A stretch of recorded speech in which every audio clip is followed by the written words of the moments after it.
Boborahim Mashrab.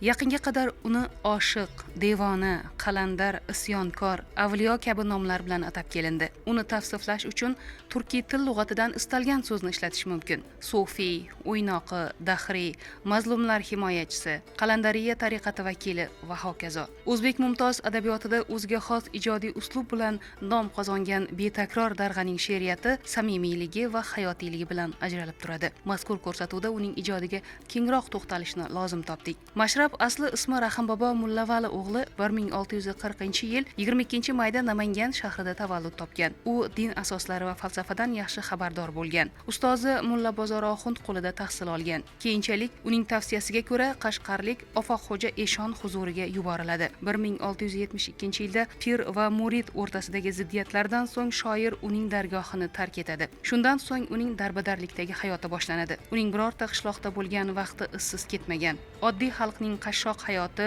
zulm-u sitamlari uning qalbini larzaga soladi. Tekinxo'r mulkdorlar chalasavod mullalarni tanqid qiladi. Hukmdor va mutaassib mullalar Mashrabni jisman yo'q qilish payiga tushadilar. Uning qonimsiz hayotining so'nggi manzili Balx hukmdori Mahmud Qatag'on hukmi bilan dorga osilishi bo'ldi. Boborahim Mashrab 1640-yil 22-mayda Namangan shahrida Maddoxon mahallasida Kurashxona hududida tavallud topganlar.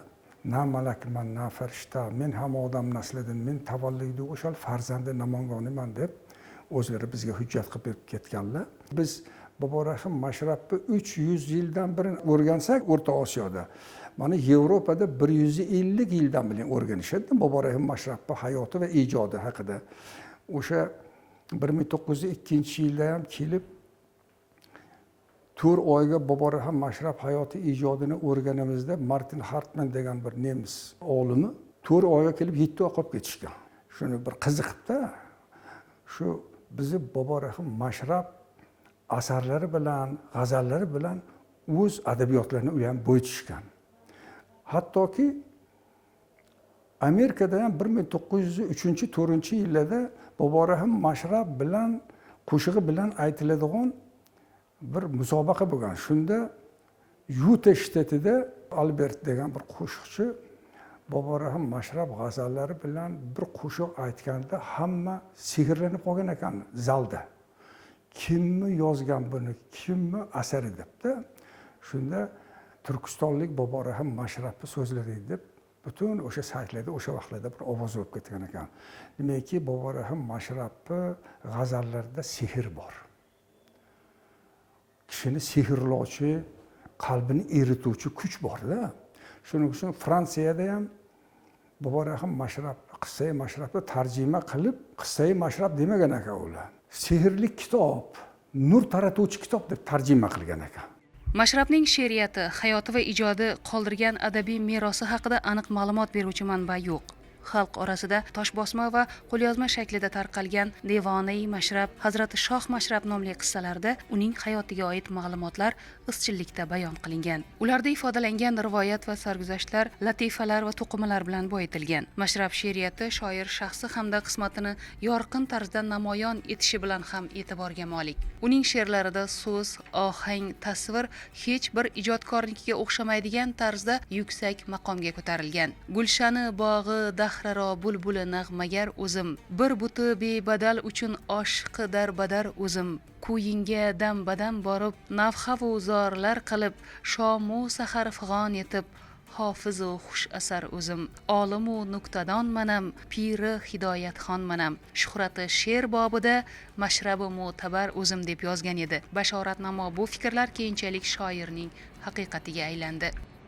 1920-yilda bir rus olimlari ham bir qiziqib, eng ko'p o'qiladigan asar qaysi desa Boborahim Mashrab asarlari ekan. Har bir xonadonda Qissai Mashrab bo'lgan ekan. Bizning xalqimiz o'shani o'qishar ekan. Boborahim Mashrabni unvonlari xuddi biz bir Alisher Navoiyni aytamizki, so'z mulkini sultoni deymiz-a. Boborahim Mashrabni oshiqlar sultoni, otash nafas shoir, otash qalb shoir deb nimaga aytamiz? Nimaga bularni g'azallari oshiqona? Bular yorug' dunyoga kelganda onadan o'sha modariy zot, onadan valiyulloh bo'lib tug'ilishgan ekan. Endi o'sha ruhlari ko'rgan o'sha jamolga oshiq bo'lib, o'sha jamolni tusab, ko'ngillari xohlab oshiqona g'azallarni, she'rlarni yozgan ekanlar. Urayinmu boshima 8 behishtu do'zaxin bo'lmasa vasli menga 2 jahonning naqilay debdilar. Bu dunyoyingdan kerak emas menga, u dunyoyingdan kerak emas. Menga seni jamoling kerak debdilar. Yana bittasida aytadilarki, oy yuzingni ko'rsatib avval o'zingga bandalar qilding. Yana bir bor ko'ray desam, qo'lingni pardalar qilding. Yana aytadilarki, devona mashrabingman, ishq o'tida kuyarman, parvonalik ul o'tdan o'zini ayirsa bo'lmas. Demak, devonaliklari o'sha Allohning jamoliga devonalarda. Ko'rsat jamoling mastonalarga, mast bo'lib qoldim seni jamolingni ko'rib. Ishqingda kuygan parvonalarga, mashrab seni deb kechdi jahondin, boshingni qo'ydi ostonalarga dedilar. Shuning uchun bularni o'sha oshiqona g'azallari hammasi jononga, jonon degani o'z jon beruvchiga, Allohga-da. Bobo Rahim Mashrabning otashin, jo'shqin va lirik she'rlari o'z zamonasidagi jabru sitamlardan shikoyat tarzida yozilgan isyonkor satrlari omma o'rtasida keng yoyilib bordi. Ayni shu she'rlar uni xalq orasida shuhrati sayqallanishining omili bo'ldi. Zero Mashrab atamasi shoirning umumxalq o'rtasida mashhur bo'lgan laqabidir. Rivoyatlarda keltirilishicha, uning murakkab, turli qarama-qarshilik va ziddiyatlardan iborat hayoti yakuni dorga osilish vaqtida kulimsirab turgan shoirga xaloyiq o'limga ketyapsiz Mashrab, nega tabassum qilasiz deb so'rashganida, kim o'z yori oldiga xafa holda borgan degan javobni bergan ekan va tasavvufdagi ishq mayini totish, ya'ni oshiqning yor vasliga yetishi, haqning huzuriga borishi deb ifodalanadi. Shoirning o'sha vaqtda aytgan satrlari xalq tomonidan yozib olingan. To'ylar muborak, ey yori jonim, to'yona bo'lsin tan birla jonim, ochkil yuzingni ko'rgani keldim, sen birla davron surgani keldim, vaqtat mayini ichgani keldim. Biz nikoh to'ylarida eshitadigan bu ohangga solingan satrlar ko'pchilik Mashrab o'limi oldidan aytgan so'nggi she'r ekanini bilmasa kerak. Endi tasavvuf asli vahdatil vujud deyiladi. Uni Yevropada panteizm deydi. Butun borlik mavjudotning birligi va bir nuqtaga qaytishi. Biz o'sha yerdan keldik, yana o'sha yoqqa boramiz deydi. Tariqat degani tariq, yo'l degani. Tariqatda 3 ta yo'l bor deydi. Birinchisi deydi, go'zal axloq bilan bezanish va yomon xulqlardan voz kechish. Birinchi yo'l. Demak, pokiza bo'lish ekan. Ikkinchisi deyilaki, avval ilm, o'rtasi amal, oxiri ehson deyiladi. Demak, ilm qilsang, u ilmingga ikkinchisi amal qilishing kerak ekan. Va dunyodan nima topgan bo'lsang, xalqqa yaxshilik qilib so'chish ekan. Ikkinchi bo'lsa, uchinchi bosqichda aytadilarki, hammani rozi qiladigan go'zal xulqlar yig'indisi tasavvuf deyiladi. Shuning uchun bitta aytadilarki, faqat jo'ynamoz va tasbihu hirqa ila hosil bo'lmas ekan tariqat. Tariqat deganing bilsang ayo do'st, bu xalqqa xizmatdir. Demak, xalqqa qancha xizmat qilsang, Allohni shunda rozi qilasan degan mazmunga kelib chiqadi. Podshoh xo'jam degan o'sha ustozlari Offoq xo'jani kichik kenja o'g'illari bo'lgan ekan. Shu kishi Namanganga kelganlarda so'rashgan ekan. Ey pirimiz, Bobo Rahim Mashrabni ilmlari ziyodami, supi Alloh yori ilmlari ziyodami deb. Shunda u shayx aytgan ekanlarki, supi Alloh yori ilmlarini olimlar talabalarga madrasalarda o'rgatadigan ilm. Bobo Rahim Mashrabni ilmlari sir ilm, laduni ilm. Buni olimlar ham, shoirlar ham buni sharhlay olmaydigan ilm. Bu sir ilmi degan ekanlar. Hol ilmi bor, qol ilmi bor. Hol ilmi ilohiy ilm, laduni ilm.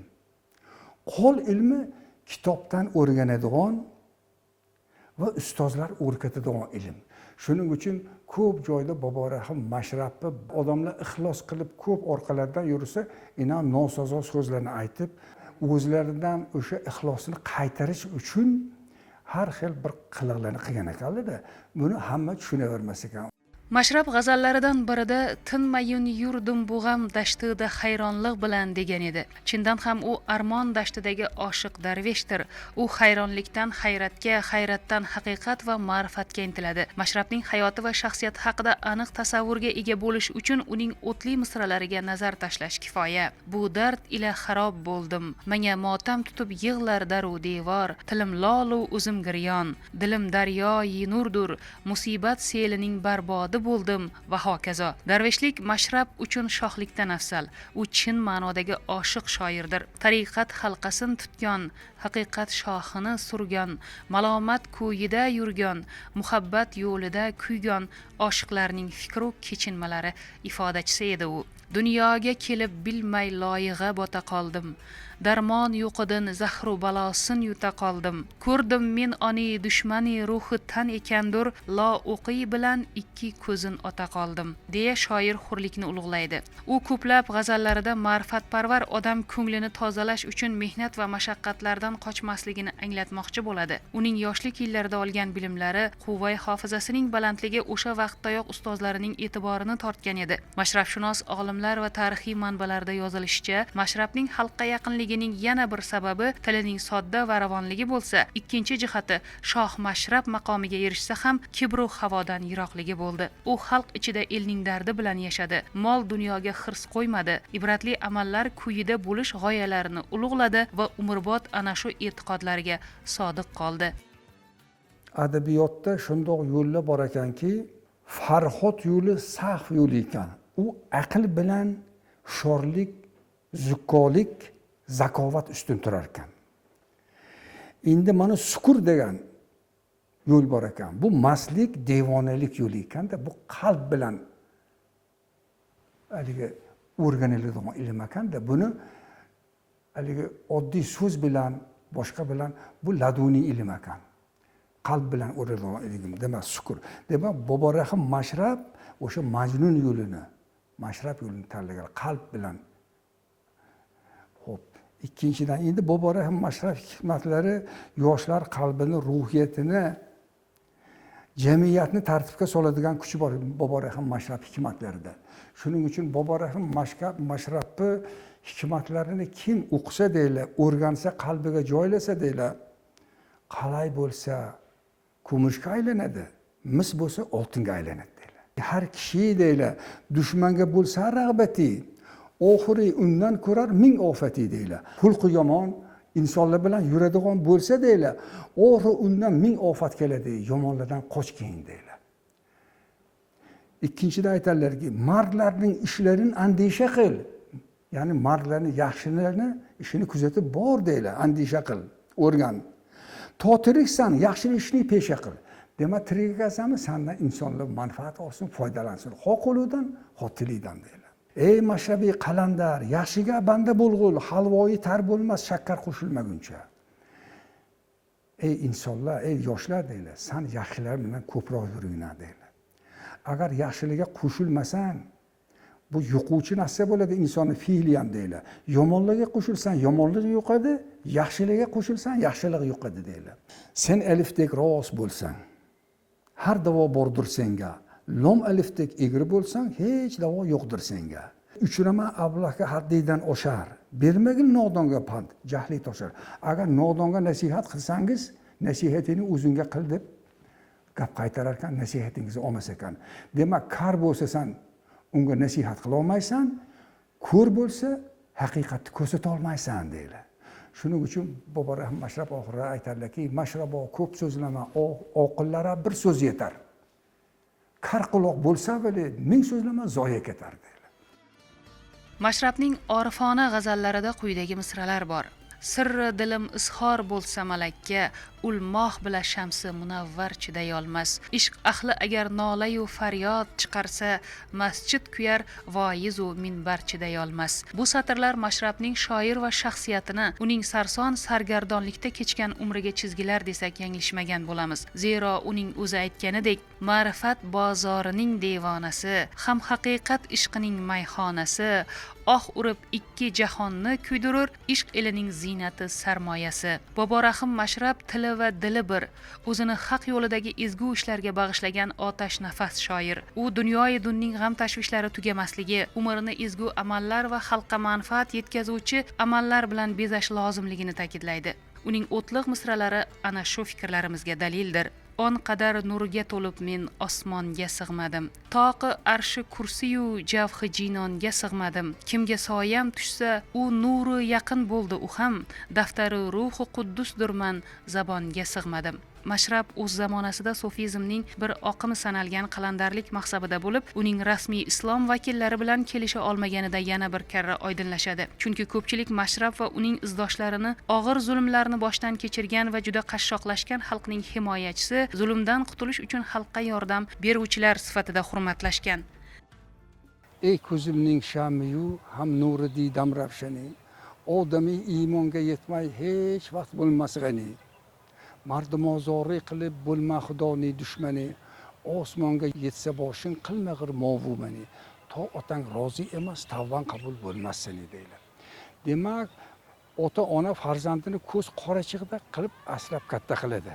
Demak, odam iymonga, ya'ni odobli bo'lmay turib hech mahal ma'naviy boy bo'lmaydi demoqchilar. Ho ilmda, ho amalda, ho boylikda mabodo boshing osmonga yetsa ham mammallik qilib ota onangni atganini qilmay yurmagin.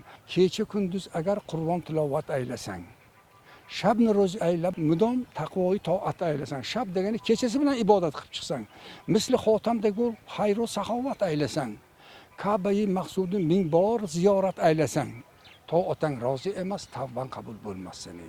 Demak, har qancha biz ibodat qilsak, ota ona norozi qilib qo'ysak, birimizniki bo'lmas ekan. Yana uchinchisida aytadilarki, dini iymoning bilan ursang bu yo'lda dastipo. Zo'ri bozing billa etsang 33 ming xonaqoh.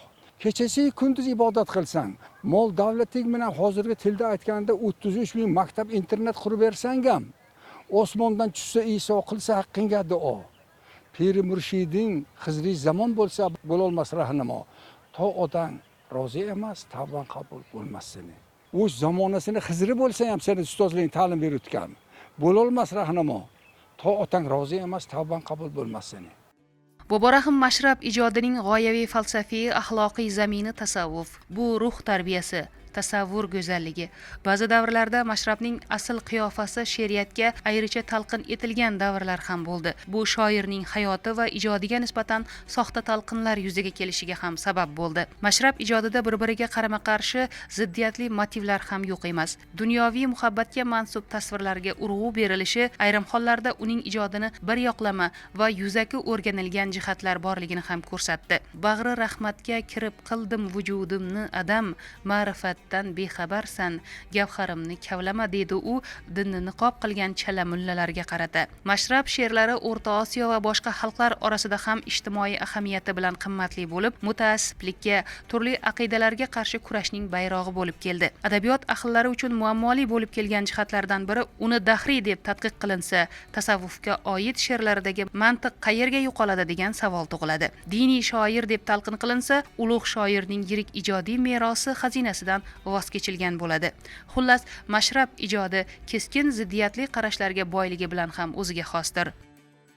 Boborahim Mashrabni birinchi ustozlari Mulla Bozorxon maqbaralari oldida turibmiz, kurashxona dahasida. 1902-yilda Likoshin kelib so'radiki, Nodim Namangoniydan Boborahim Mashrab uy qoldiqlari bormi hozir ham yo'qmi deb, bundan 120 yil ilgari. Shunda ular aytishdiki, bor. Boborahim Mashrab uy qoldiqlari Mulla Bozorxon qabrlaridan 550 qadam Maddoxon mahallasida Qalandarxonaning yonidagi hovli deb shunda aytib berishgan. Respublika yozuvchilar uyushmasiga va o'sha hokimiyatimizga Boborahim Mashrabni uy muzeylarini qilish haqidagi Mashrab ixlosmandlari guruhi, mashrabshunos olimlar taklif berdik. Uy muzeylari bo'yicha hozir bu fikrimiz bo'yicha sa'y harakatlar boshlangan. Bizni mana Gullar festivali 25-mayda o'chiladi. Shundoq ham ohang kelyaptiki, Boborahim Mashrabni sodda, samimiy, samoviy va musiqiy g'azallari bor. Shu gul festivaliga qo'shib Bobo Rahim Mashrab g'azallari bilan aytadigan qo'shiqlar festivalini ham o'tkazsak respublikamiz bo'yicha degan taklifni berganmiz. Mahalliy, xorijiy sayyohlar keladi.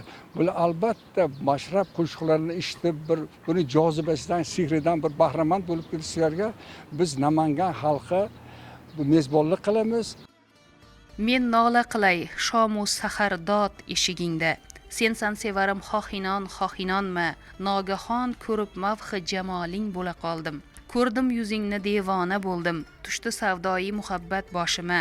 Oydek yuzingni ko'rgoli keldim, kokiling anbar durur jon ichida jonon qiz. Ko'rsat jamoling mastonalarga. Har kishining dardi bo'lsa yig'lasin yor oldida nomli misralar bilan boshlanuvchi g'azallar shoir ijodining xalq orasida naqadar ommalashgani va sevimli ekanidan dalolat beradi. Mashrab she'riyati hali to'liq o'rganilmagan va kashf qilinmagan xazina. Uning ijodi mohiyatiga nazar solinsa, shaxs va jamiyat, odam va olam haqida mushohada qilish imkoni paydo bo'ladi. Shoirning inson qadri, sharafi va ma'naviy kamolotini ulug'lashga, ezgulik va go'zallikni madh etishga bag'ishlangan she'riy merosi mumtoz adabiyotning barcha janrlarda yaratilgan sho'x va jarangdor, o'ynoqi va jozibador g'azal va muhammaslari katta dovruq qozongan. Sodda, jo'shqin, nafis va kishiga zavq bag'ishlovchi mustazot va murabbalari o'zidan keyingi ijodkorlarga ham ijobiy ta'sir ko'rsatdi albatta. Uning hayoti va ijodi haqida ko'plab badiiy asarlar, roman, qissa va sahna asarlari yaratilgan va ko'plab xorijiy tillarga tarjima qilingan. Mamlakatimizning turli shahar qishloqlarida Mashrab nomi bilan ataladigan istirohat bog'lari, kinoteatrlar, maktab, kutubxona, ko'cha va madaniyat dargohlari borligi xalqimizning buyuk ijodkorga bo'lgan hurmat ehtiromining namunasidir.